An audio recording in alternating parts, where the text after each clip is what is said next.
Welcome to the Discovery of Yellowstone, a Western adventure and discovery novel. Written by Doug Richardson. Narrated by Bo Carson. Copyright 2023 by BrooksAudiobooks.com and Shadowplay Communications, LLC. All rights reserved.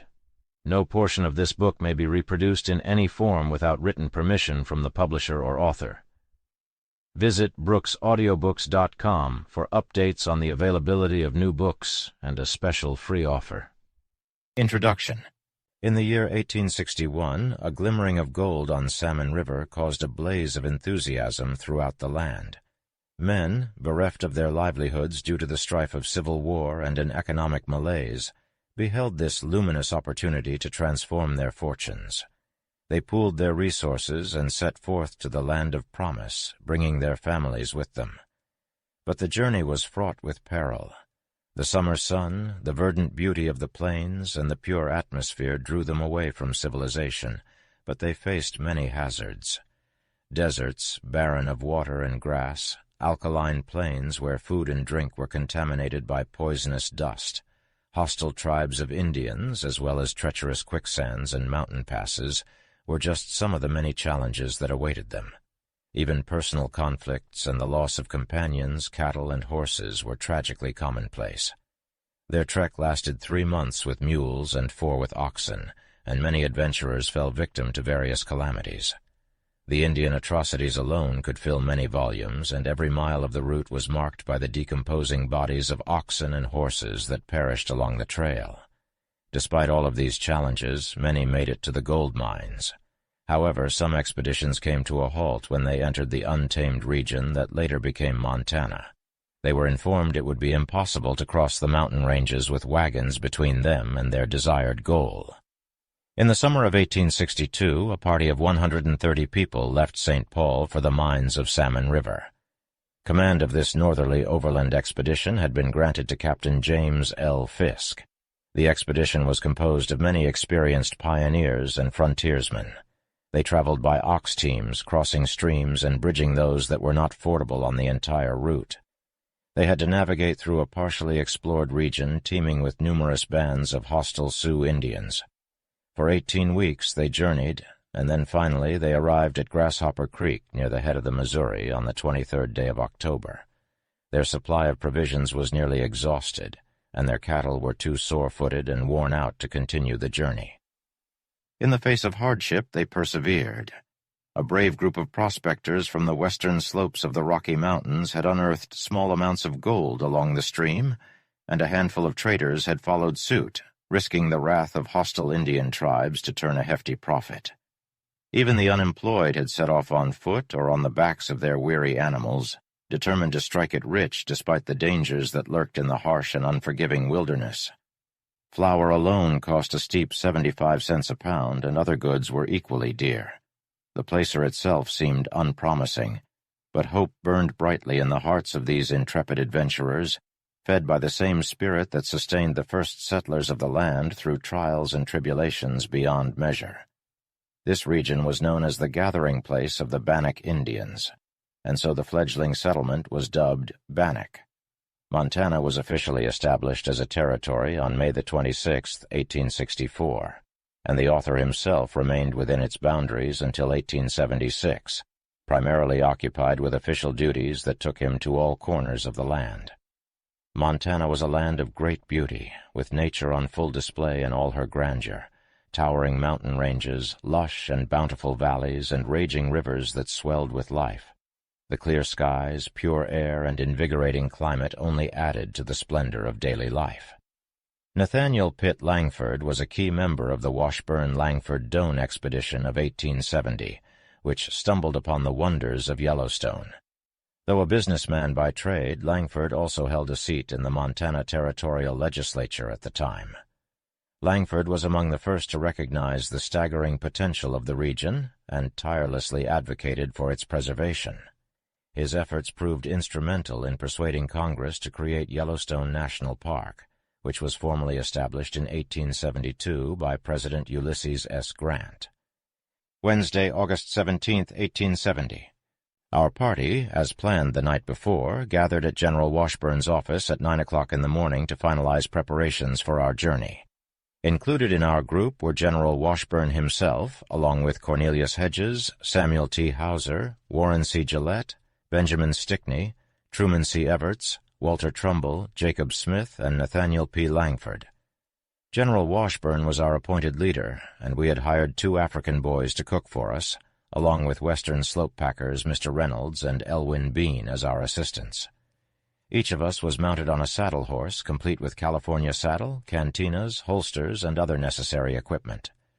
Additionally, we had pack horses to carry our provisions, ammunition, and blankets.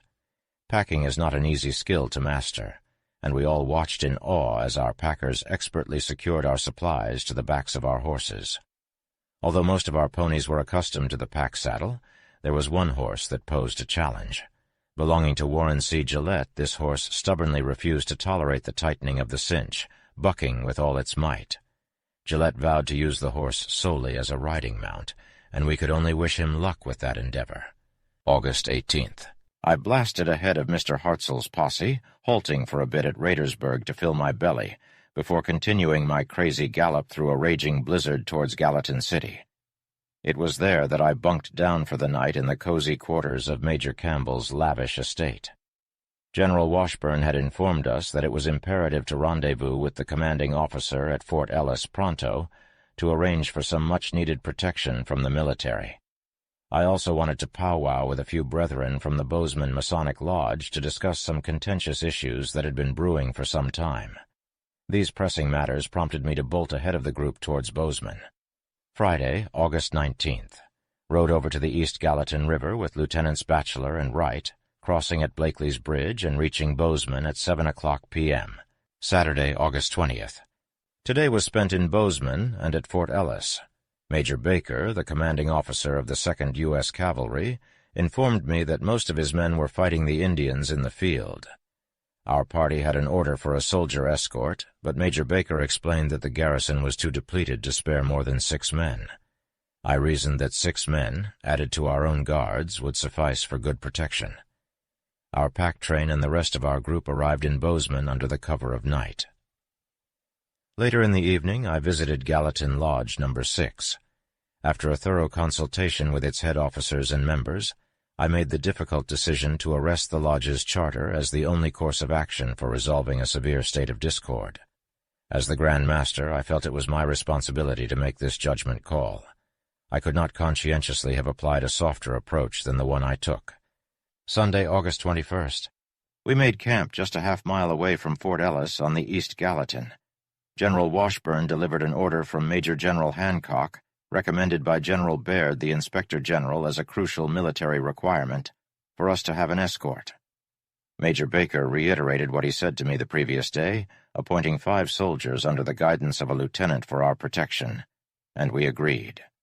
General Lester Wilson was lovelily hospitable to us, providing us with a plentiful feast for supper. His wife is a delightful musician, talented and charming. Monday, August 22nd. We departed Fort Ellis at 11 in the morning, accompanied by a troop of 5 men led by Lieutenant Gustavus C. Doane of the 2nd U.S. Cavalry. The lieutenant had kindly allowed me to peruse the special order that detailed his duty for this excursion, which read as follows. Headquarters, Fort Ellis, Montana Territory, August 21, 1870.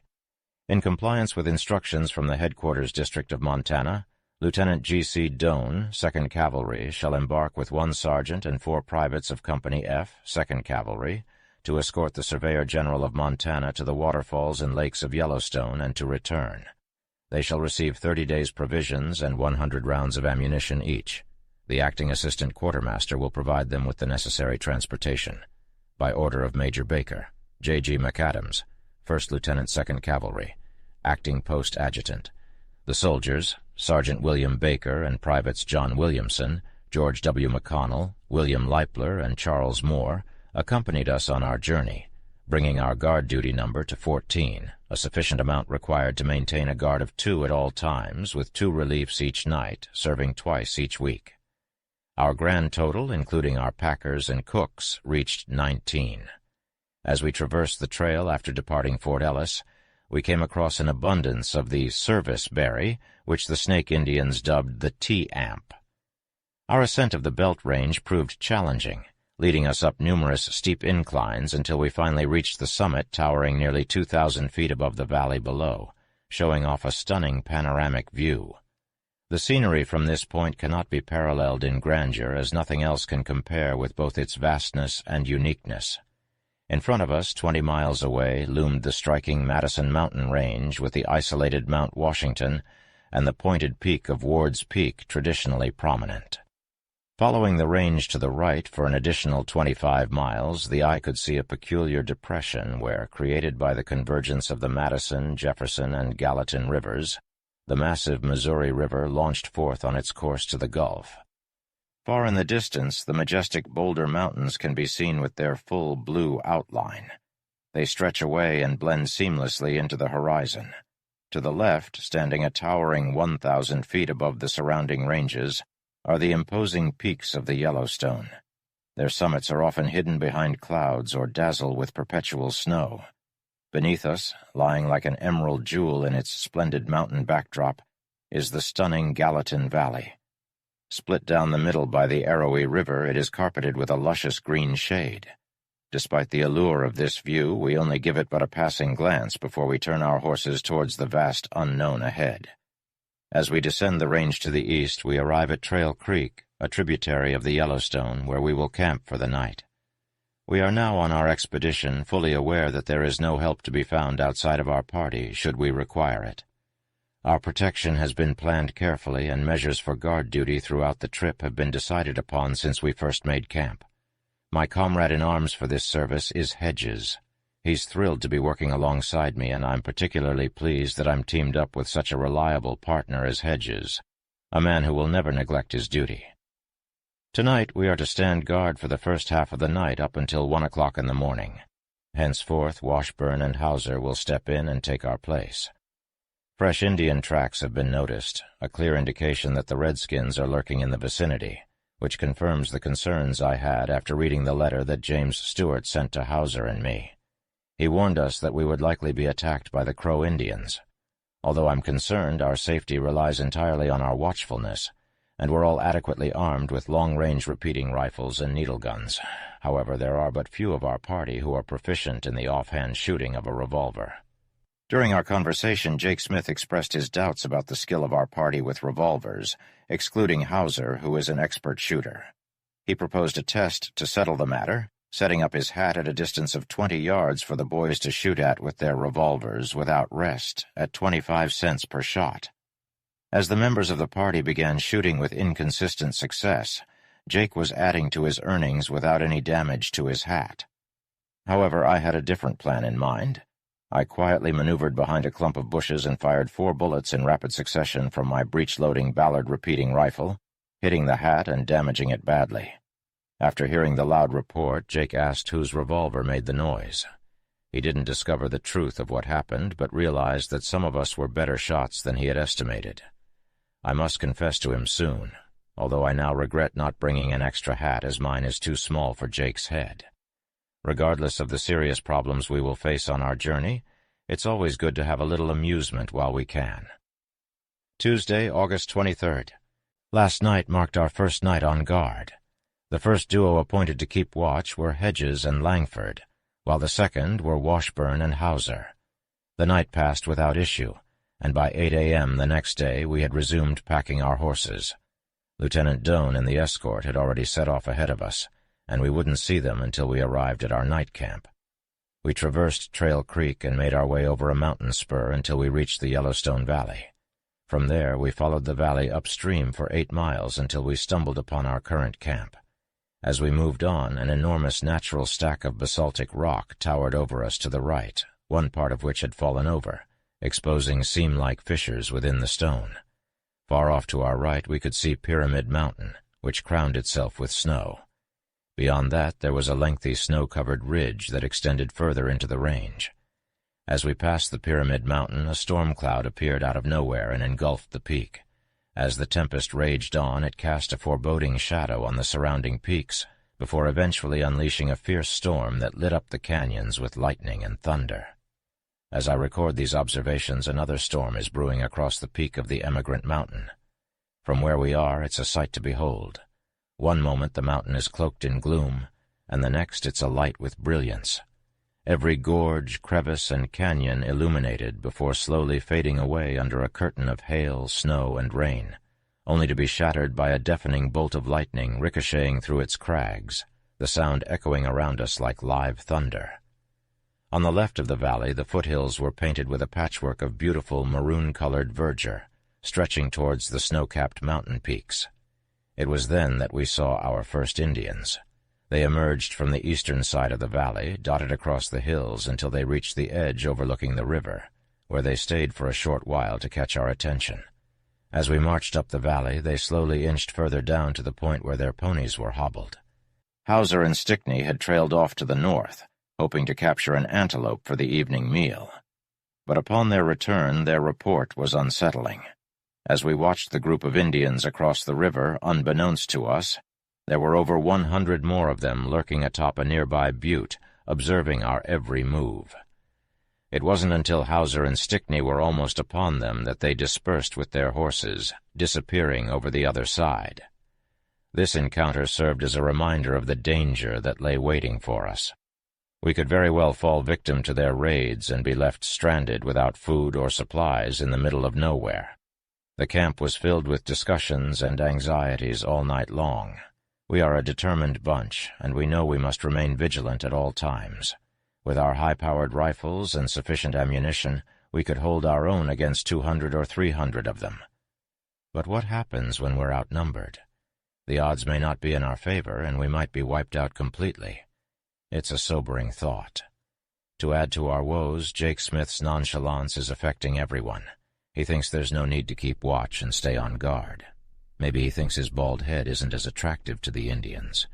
But one careless person, one who's easily discouraged, can negatively impact the entire group. Why did we even let him join us at the last minute? We have taken every precaution, but we are a small group. I can never be too certain that we're completely safe from the Indians' wrath. It would be foolish of me to say that I'm not in constant fear of their attack. As the hours passed this afternoon, Mr. Everts's health took a turn for the worse. Meanwhile, a refreshing cool breeze and gentle rain showers lulled us through our journey. The snow-capped peaks of the mountains on the other side of the valley gleamed in the moments when the clouds lifted, their lower slopes brushed with a fresh layer of powder snow. We traveled along a narrow trail that wound its way alongside Trail Creek, aptly named after the path upon which we trekked. When we finally arrived at the Yellowstone Valley, our initial vantage point emphasized just how rugged, grand, and breathtaking these mountains were. The colors of nature seemed to burst forth in a dizzying array of hues. Our journey today was spent immersed in this truly stunning landscape, and now, as night falls, we rest on the western shore of the vast river that will guide us to our final destination. Based on the geography before us, I reckon that we are roughly 35 to 40 miles upstream from where Captain William Clark launched his exploration party in July of 1806. Fittingly, this is also where 600 people embarked on flatboats to take a trip downriver to the States in the autumn of 1865. As we rest, we are aware that there are 25 Crow Indian lodges not far from where we have set up camp. Tomorrow, our adventure continues. Wednesday, August 24th.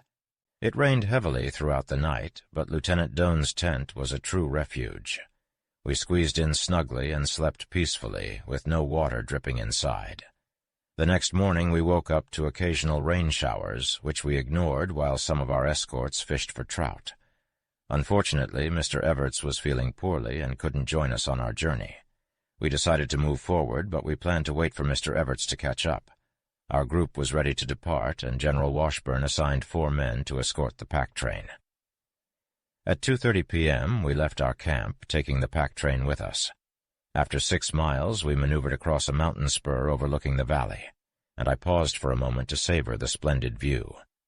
The valley was visible below, with its river's thin border of trees, and the foothills rising into a level plateau covered in lush grass.